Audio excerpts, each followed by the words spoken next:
tema do atual livro do Alimento Diário é a palavra profética, uma candeia que brilha nas trevas.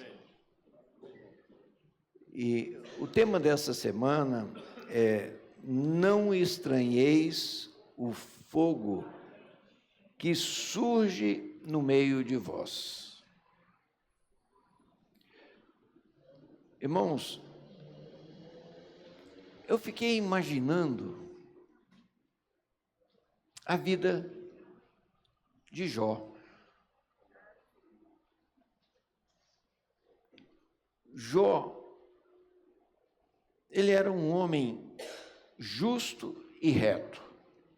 O próprio Deus deu testemunho disso. E ele começa a ser provado em um único dia.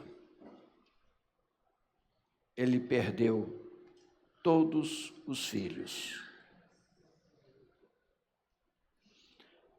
Perdeu o patrimônio.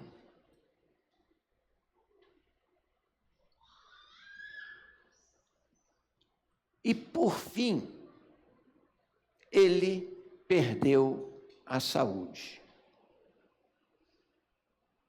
Ele estava cheio de feridas, e aquilo coçava, ele estava com um caco de telha se coçando. E a palavra fala que ele não fez de Deus, não falou, a culpa é de Deus. A atitude dele foi uma atitude humilde. Mas aí vem os amigos dele, olha para ele e fala: rapaz, você está sofrendo demais. Sabe de uma coisa? Você está sofrendo desse tanto é porque você deve ter pecado. Rapaz, até aí ele aguentou bem, mas quando teve esse tipo de acusação, aí ele não aguentou mais. E Deus permitiu ele chegar nessa situação para expor o Leviatã que havia dentro dele, ou seja, a natureza ruim. Humanamente falando, ele era muito bom, mas nem a nossa bondade serve diante de Deus. Nós não somos pelo certo e pelo errado. E no fim do livro de Jó, ele reconhece, sabe de uma coisa? Eu não conhecia Deus. Eu conhecia só de ouvir falar, agora eu conheço a Deus. Irmãos, o tema dessa semana é: não estranheis o fogo que surge no meio de vós.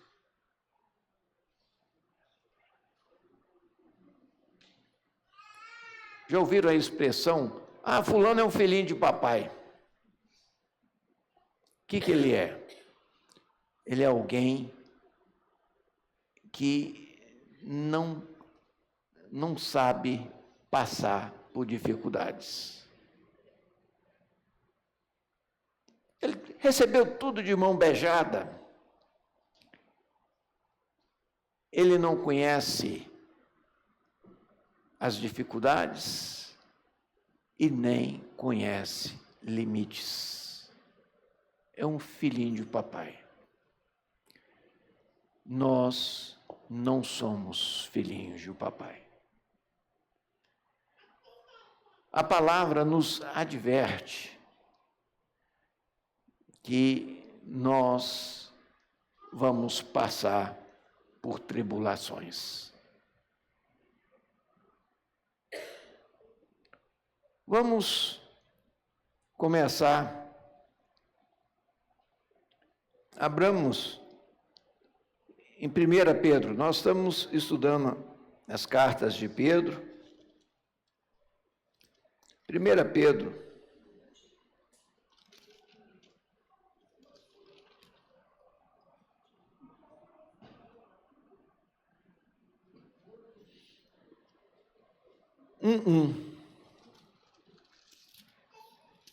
Primeira Pedro 1:1. Fala: Pedro, apóstolo de Jesus Cristo, aos eleitos que são forasteiros da dispersão no Ponto, Galácia, Capadócia, Ásia, Bitínia, eleitos segundo a presciência de Deus Pai, em santificação do Espírito, para a obediência e a expiação do sangue de Jesus Cristo. Graça a vós, graça e paz vos sejam multiplicados. Irmãos, o apóstolo Pedro, ele foi muito fiel aos encargos que ele recebeu. Nós vemos que em Pentecostes, ele estava à frente dos apóstolos e pregou com firmeza a palavra. E um grande número de judeus se converteram ao Senhor. E assim nasceu a primeira igreja. Onde? Em Jerusalém. E aquela igreja, segundo capítulo 2 de Atos, mostra que é uma igreja sadia, que estava ali ruminando o falar dos apóstolos. E ela estava expandindo, gozava da simpatia de todo o povo.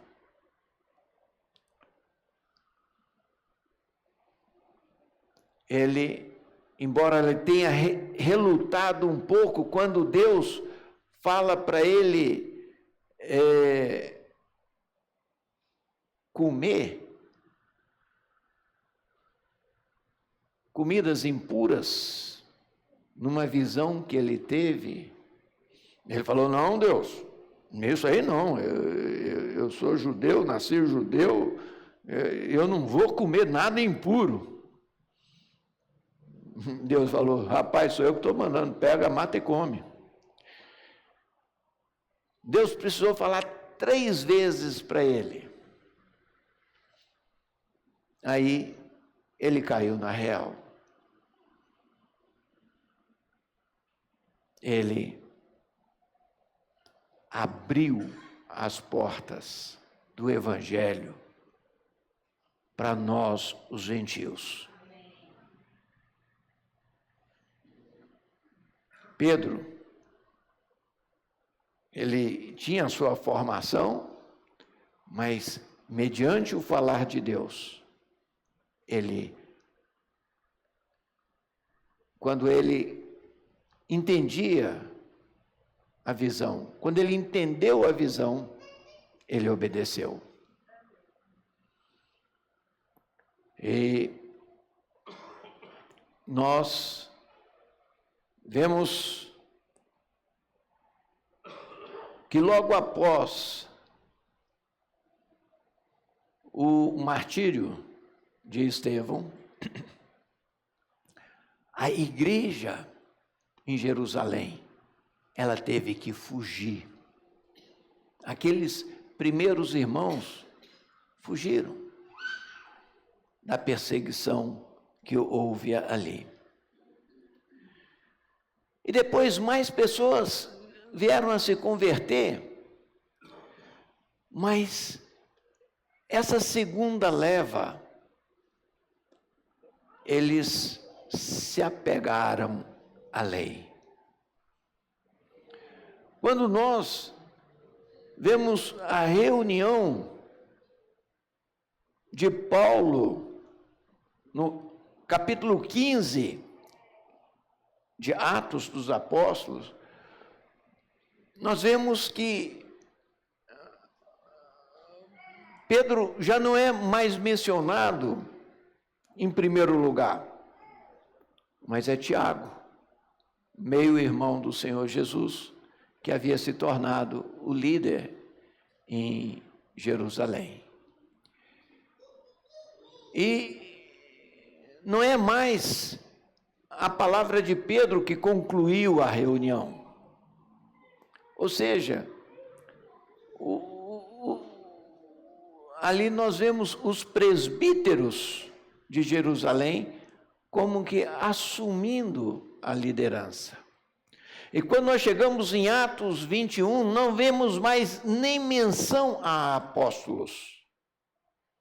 Aí nós entendemos por que Pedro, 1 Pedro 1:1, fala: Pedro, apóstolo de Jesus Cristo, aos eleitos que são forasteiros da dispersão, Ponto, Galácia, Capadócia, Ásia, Bitínia. Ou seja, eram judeus, crentes dispersos. Por quê? Você só pode ajudar alguém que queira ser ajudado.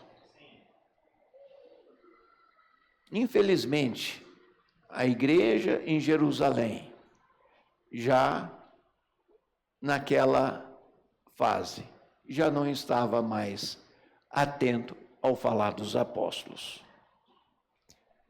E Pedro era alguém que tinha uma visão clara. Ele foi ajudar quem queria ser ajudado, que era aquela primeira leva de judeus que foram dispersos.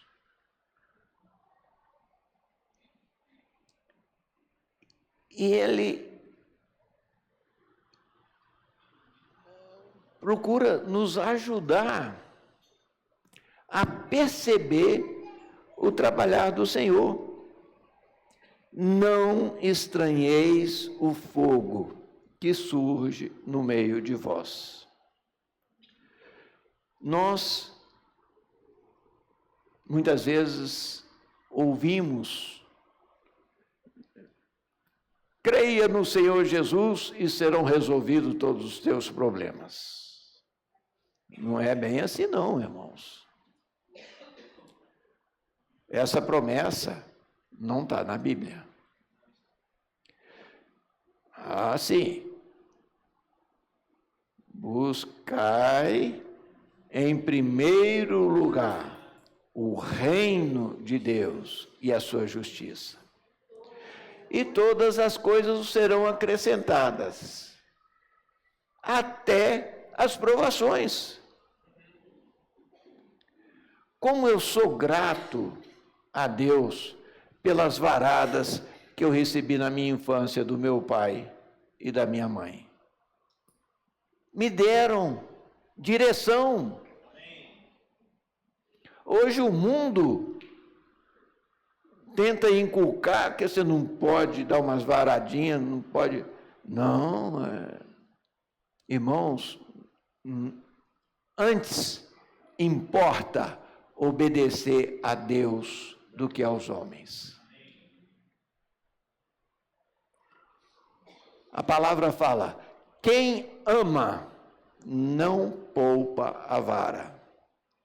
Ou seja, se você não ama, não trisque a mão.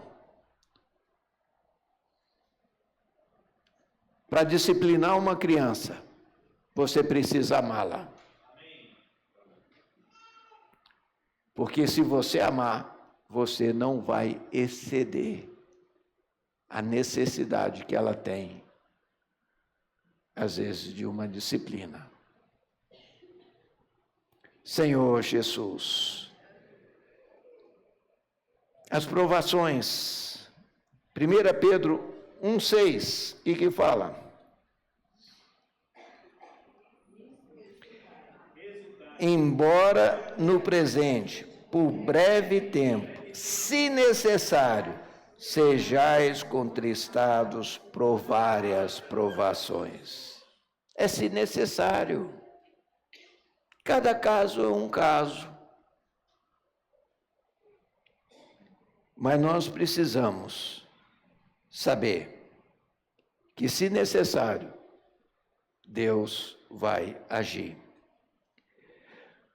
O apóstolo Pedro é uma pessoa que, se a gente lê com atenção os evangelhos, nós vamos ver que ele dava mancada em cima de mancada.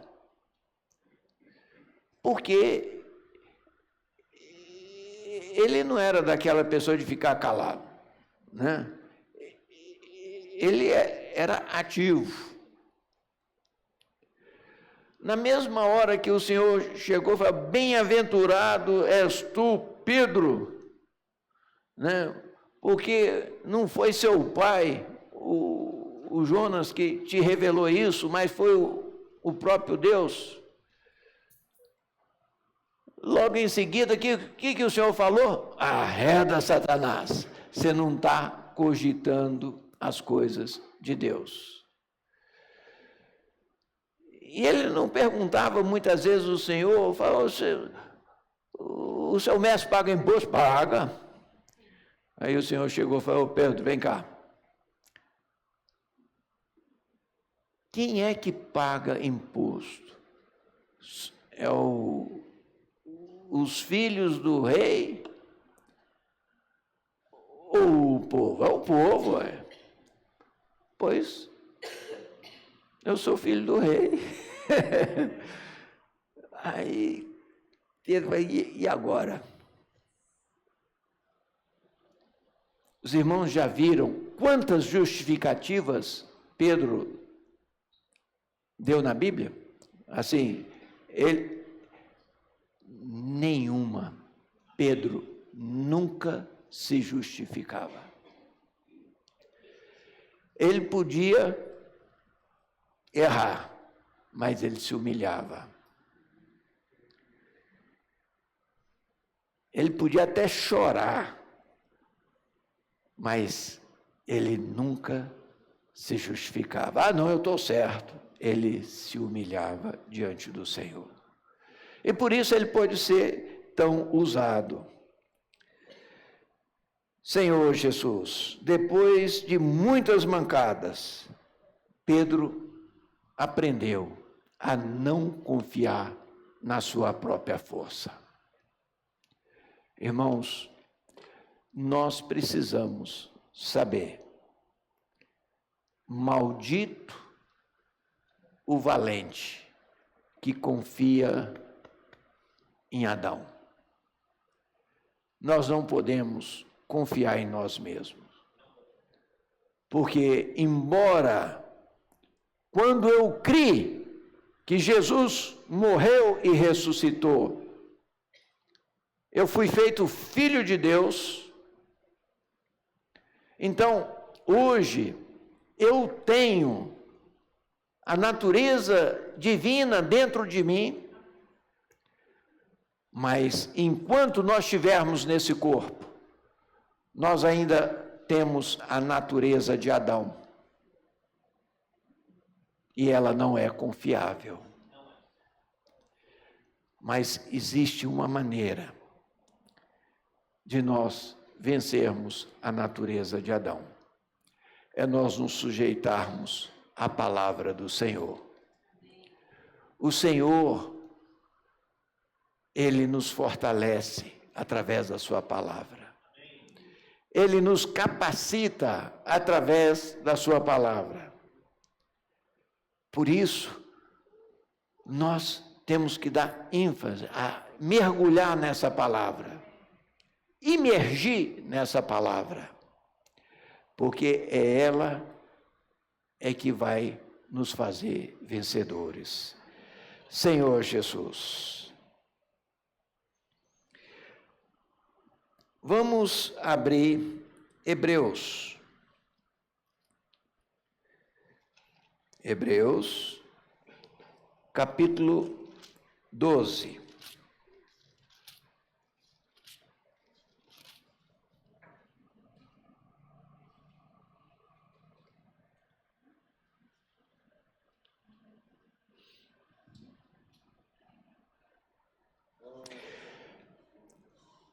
Nós vamos ler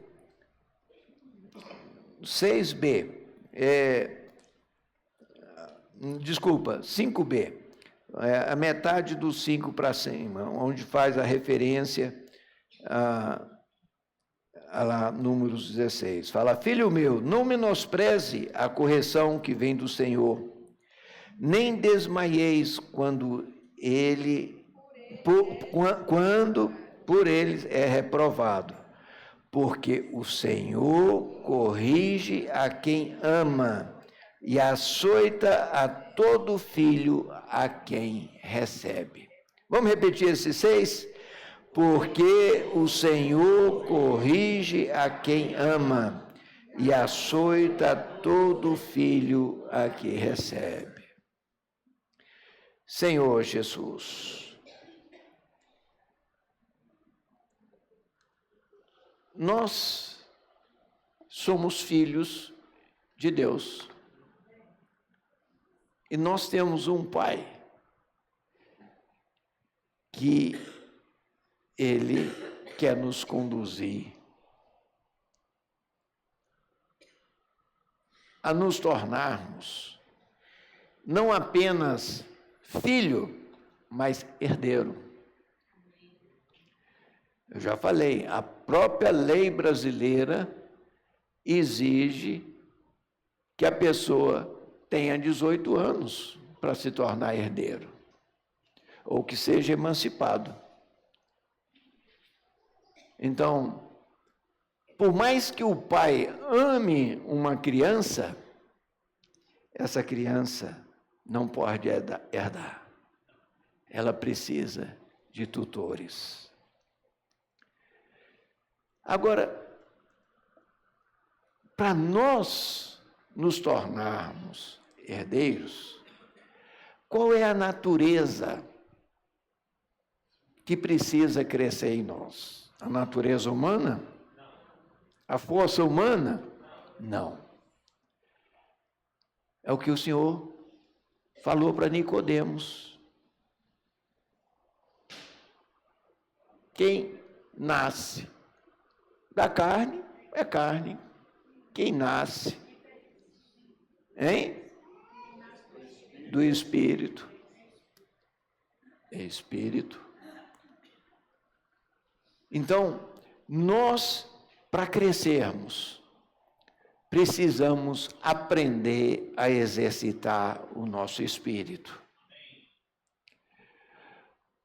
Desde cedo nós aprendemos a exercitar a nossa alma.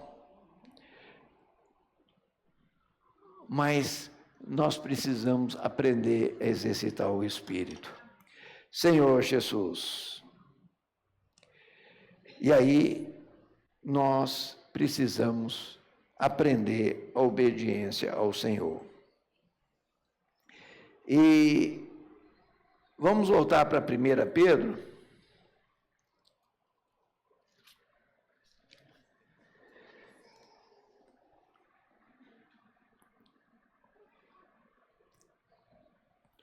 Primeira Pedro 5:1 fala: rogo, pois, aos presbíteros que há entre vós, eu, presbítero como eles, e testemunha dos sofrimentos de Cristo, e ainda coparticipante da glória que há de ser revelada.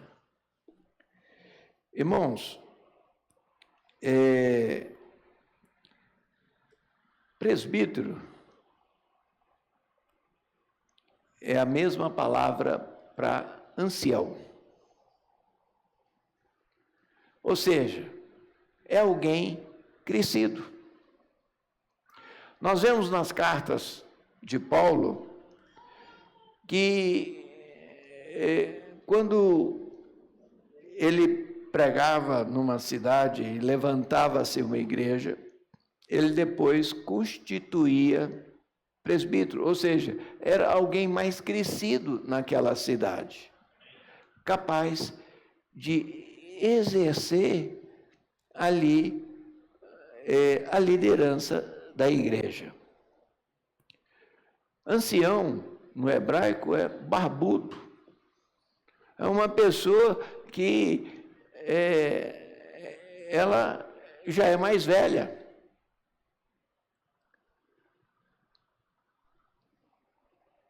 Aqui, Pedro, ele está falando: rogo, pois, aos presbíteros que há entre vós. Eu, presbítero. Mas ele não é apóstolo? Por que ele fala que ele é presbítero? Porque não são simplesmente títulos, é a função. A ênfase do Senhor não são títulos, é a função. Existe um título que nós precisamos aprender a usar, que é o maior de todos. Qual é o maior de todos os títulos? Deus. O segundo maior de todos os títulos é Filho de Deus. Agora, quando eu criei, eu sou feito filho de Deus. Quando o irmão Cleomar creu, ele é feito o quê? Filho de Deus. Ele tem um título terreno que é de doutor. Desde pequeno, eu sou acostumado a chamar ele doutor Cleomar. Agora, tem um título agora que é de irmão. É maior do que o título que ele tem de doutor. Então, não é desrespeito eu chamar ele de irmão Cleomar, porque o título que ele tem agora é maior do que o de doutor. A avó Tetê tem idade para ser minha mãe. E eu, me referindo a ela, eu tenho que falar Dona Terezinha. Mas o título de irmão, de irmã, é maior do que o de dona. Então eu posso chegar e falar, irmã Terezinha. Não é desrespeito. Aqui, Pedro está falando, rogo, pois, aos presbíteros. Não é título, irmão, é função. Mesmo que seja um título, e realmente é, mas o maior de todos é irmão. É igual o nosso irmão Pedro Dong.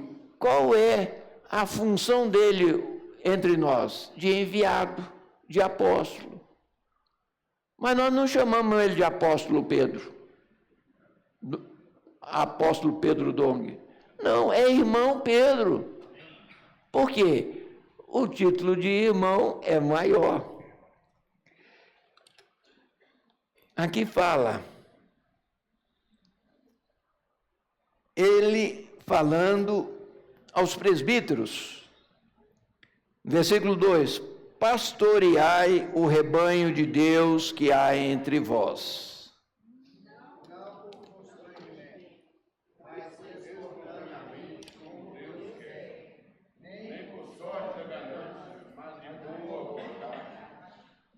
Amém. Irmãos, eu não consigo ler isso aqui sem lembrar do diálogo do Senhor Jesus no Evangelho de João, capítulo 21. Ali, o Senhor ressurreto tem um diálogo com Pedro. Pedro, poucos dias antes, tinha negado ele 3 vezes. E o Senhor Jesus chega para ele e fala, Pedro, você me ama? E por 3 vezes, Pedro respondeu: sim, Senhor, eu te amo. E qual foi a resposta do Senhor? Pastoreia as ovelhas. Irmãos, essa é a pergunta que o Senhor Jesus hoje está fazendo para cada um de nós. Você me ama? Aí ele fala, então pastoreia o meu rebanho. Aí você pode falar, não, mas eu não sou um presbítero, eu não sou um líder. Mas tem uma irmãzinha do seu lado, tem um irmãozinho do seu lado. Tem o seu filho, tem a sua esposa. Você é o pastor. Você é a pastora daqueles que o Senhor comissionou a você. Agora, qual é a nossa motivação? Qual tem que ser a nossa motivação? É o amor. Olha só, porque Deus amou o mundo de tal maneira, Ele deu o seu Filho para morrer por nós. O Senhor derramou o sangue precioso dele. E ali, ele era um homem perfeito. E aquele sangue, um sangue de homem, caiu na eternidade, porque ao mesmo tempo que ele era verdadeiramente homem, ele era verdadeiramente Deus. E hoje nós temos acesso a esse sangue. Agora nós temos que retribuir esse amor. E o Senhor pergunta para cada um de nós, você me ama? E a nossa resposta tem que ser, aqui Pedro falou, sim, Senhor, eu te amo. Mas o Senhor retruca, então vai pastorear os adolescentes, vai pastorear as crianças. Vocês repararam como que esvaziou aqui? Desceram mais de 20 crianças. Quem está cuidando delas? São as irmãs que estão lá na sala. Enquanto nós estamos aqui ministrando a palavra para vocês, as irmãs estão pastoreando as nossas crianças, cuidando delas. E se não tiver amor, você desiste logo, porque dá trabalho.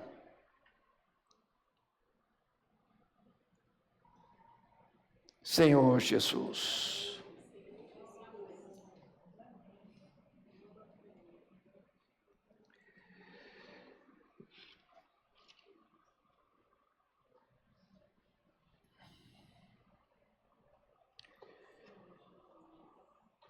Eu queria, para concluir,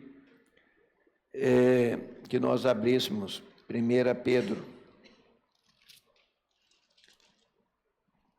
5:5.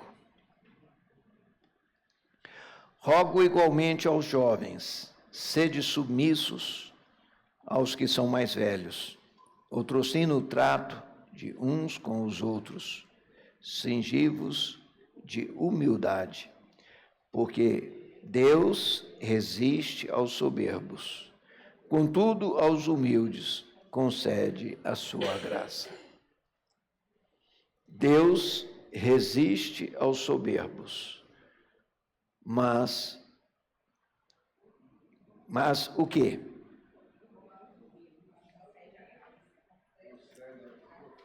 Deus resiste aos soberbos, contudo aos humildes concede a sua graça. Interessante essa passagem. Ela se repete algumas vezes na Bíblia. Provérbios 3:34.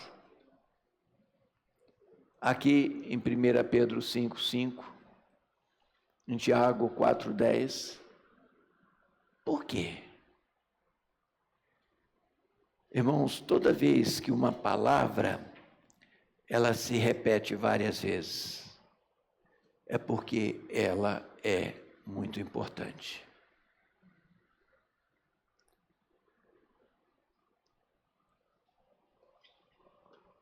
Nós vimos que o arcanjo Lúcifer, ele era belo, formoso, competente. E ele começou o quê? Achou que ele poderia ser semelhante a Deus. A beleza, a competência subiu à cabeça dele.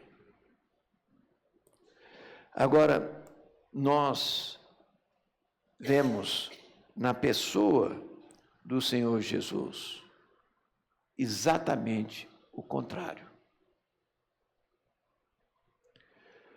Nós vemos em Filipenses capítulo 2 que o Senhor, ele o quê? Ele se humilhou. E ele deixou o modelo para nós. Nós precisamos aprender com Pedro a não se justificar, mas se humilhar. Nós precisamos aprender com o Senhor Jesus, que ele sendo o próprio Deus, ele se assumiu a forma de servo e foi fiel até a morte e morte de cruz. Tudo isso tem um objetivo, é nos dar a condição de nos tornarmos herdeiros. Se a gente olhar nos escritos de Pedro, ele